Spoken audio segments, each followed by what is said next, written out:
We have to talk about the Killin It Girl concept video as well as the photos that have come out from that. We have JHope talking about him wanting to reveal his emotions and stuff and just kind of revealing everything in this new body of work he's releasing, as well as JHope getting a little naked. So hey Dumplings, it's Dave Desai, let's get into it.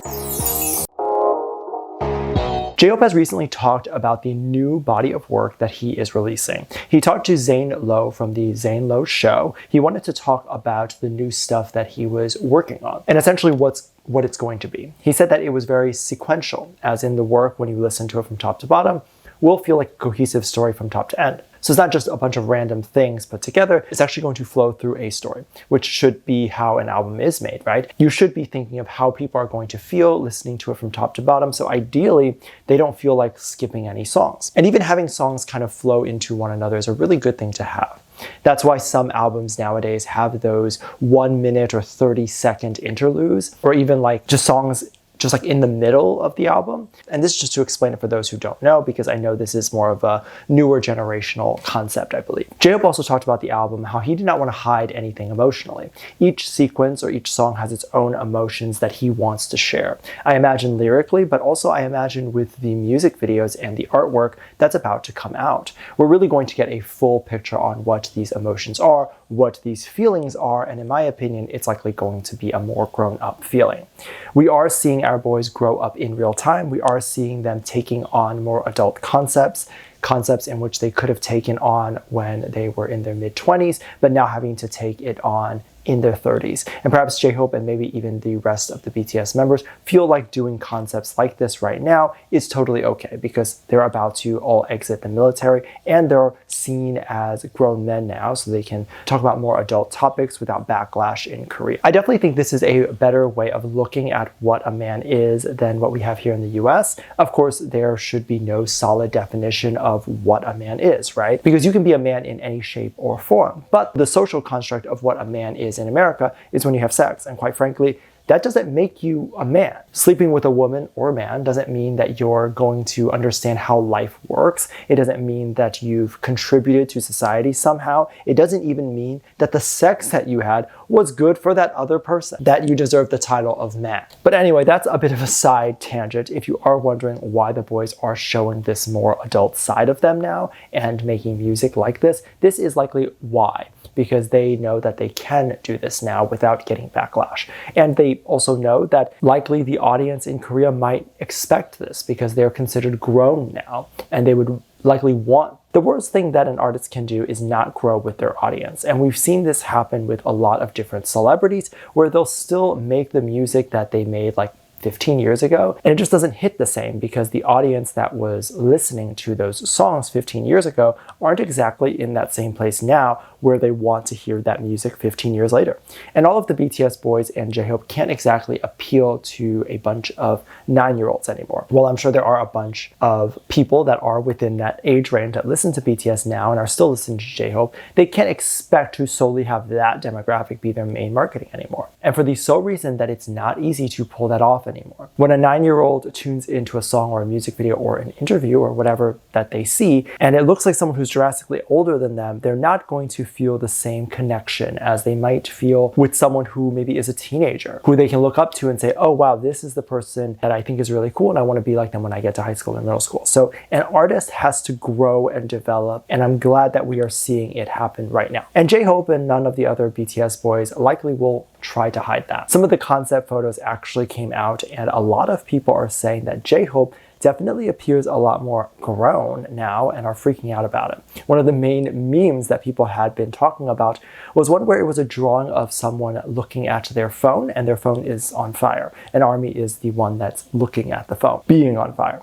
I think this is absolutely hilarious, and I think this is so true, as the community is likely sitting there freaking out over JHope having his abs show. Of course, we likely knew that he and all the other BTS members probably have abs at this point after serving in the military, but it's different to see it. The photo was very high contrast, very shadowy, very silhouette, and it doesn't leave something to the imagination, but mostly the shadows that were there to enhance the abs and enhance every divot of his body, right? That's a little bit of a creepy sentence, but you get what I mean. So this really prepares us for how sexy the music video is potentially going to be and how sexy the whole vibe is going to be. This is all really exciting, and I think it's very cool to witness these moments, right? And feel the anticipation of this, but also witness a new moment that is so different from anything JHope or any of the BTS members really had done before. I could be entirely wrong, but I don't think JHope's Calvin Klein campaign was supposed to be sexy. Like, it was sexy, but that wasn't the point, I don't think. Like, it wasn't supposed to look like, hey, the guys, I'm gonna take you to my bedroom and that type of thing, right? But this is kind of the vibe that we're getting from this JHope thing right now. A lot of people are definitely wondering what else JHope might show. And because we know that in the K-pop community, anything romantic or too raunchy is going to cause a whole lot of body shaming and shaming in general that will happen within the community. This, in my opinion, is probably the most unfortunate thing about this whole situation and them doing concept photos or videos like this. Part of the concept film that JHope released, there was a woman there, and that a lot of people think looks like Jennie. And to be quite honest, when I first saw it, I was like, kind of does look like her too. I don't think it's her. She looks very different from her, but of course the actual video itself is very dark and high contrast, so you can't actually fully see whoever this woman is.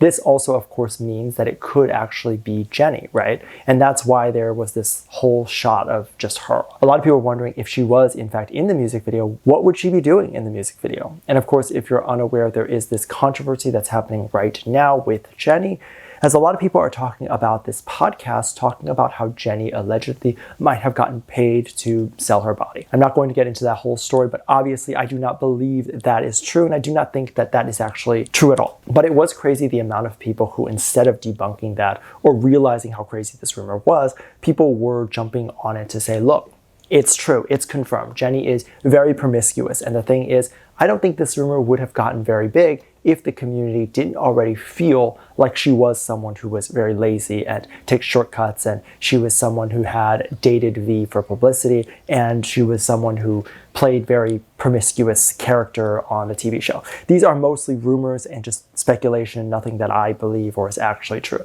But hearing this story about her getting paid to do something horrible is something that I guess some people feel falls in line with those other things I just mentioned. And that's why I think this story got so big, is because some people believe it. That's crazier than the actual rumor itself, that someone actually believes this. So a lot of people are also talking about the fact that it could be Jennie being in the video as a bit of a love interest or is being promiscuous.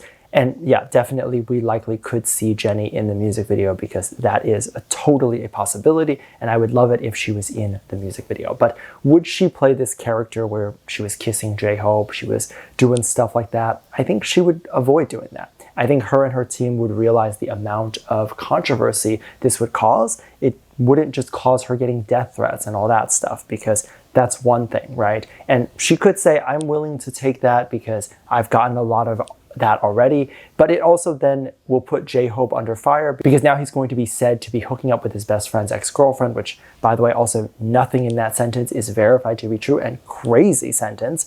So I think everyone would push against Jennie and JHope doing something like this, like their team for the music video. I would definitely say it would not be the smartest PR move, and a lot of people can argue and say that a lot of the PR moves haven't been really smart so far, but I really do think that they have. They've been very strategically planned, and they've been very good. And notice how every time a PR thing comes out and happens, their careers just get bigger and bigger. That's strategic. There's such a thing as negative press or negative attention that can help someone's career, and then there's negative attention that only hurts people's career. Most of the things that have come out of the K-pop stars that we are talking about have been negative things that can help their career, or negative things that just haven't gotten big enough to the point where it could hurt their career. Let me know what you think. Make sure to check out Patreon for more videos, linked down below. Thank you to this lovely comment right here. Love you, bye.